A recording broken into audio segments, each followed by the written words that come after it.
Aaron ചിത്രം ഓസ്ലറിലെ മമ്മൂക്കയുടെ cameo ഏറെ ശ്രദ്ധ നേടിയതാണ്. ഇതുപോലെ മലയാളത്തിൽ വന്ന ടോപ്പ് ക്യാമിയോ റോളുകൾ ഏതൊക്കെയെന്ന് നോക്കാം ഇന്നത്തെ റിവ്യൂ സ്റ്റാർട്ട്. അപ്പോൾ തുടങ്ങാം.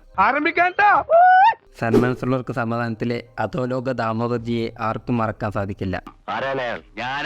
ഗുണ്ടയെ വന്ന് ചിരിപ്പിച്ച് കണ്ടം വഴിയോടിയ കഥാപാത്രത്തെ തിലകൻ ഗംഭീരമാക്കി. ക്യാമിയോ കഥാപാത്രങ്ങളിൽ നരസിംഹത്തിലെ നന്ദഗോപാലമാരാറിന്റെ തട്ട് താണ് തന്നെയായിരിക്കും. മോഹൻലാലിന്റെ മാസ് മസാല ചിത്രത്തിൽ 20 മിനിറ്റോളം മമ്മൂട്ടി ഷോ ആയിരുന്നു. ആ കോർട്ട് സീനൊക്കെ കണ്ട് രോമാഞ്ചം വരാത്തവരായി ആരുമില്ല.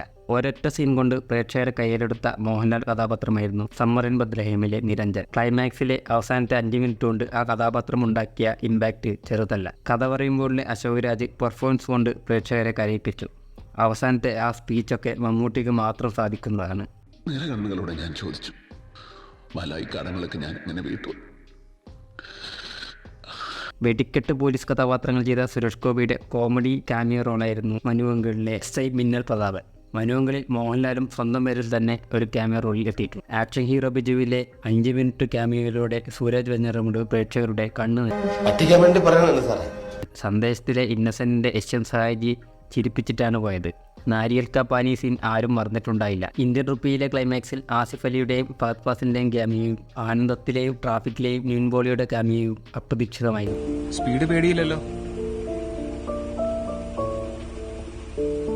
പ്രിയൻ മോഹൻലാൽ ടീമിന്റെ ചന്ദ്രലേഖയിൽ അനിൽ കപൂറും മഴ പെയ്യുന്നു മദ്ദളം കൊട്ടുന്നു എന്ന ചിത്രത്തിൽ മമ്മൂട്ടിയും ഒരു മിന്നായം പോലെ വന്നുപോയി. പറയാൻ ഇനിയും ക്യാമിയോ റോളുകൾ ഒരുപാടുണ്ട്. അത് പാർട്ട് 2 പറയാം. നിങ്ങൾക്കറിയാവുന്ന ക്യാമിയോ റോളുകൾ കമൻറ്റ് ബോക്സിൽ ഇട്ട് അടുത്ത വീഡിയോയുമായി വീണ്ടും കാണാം.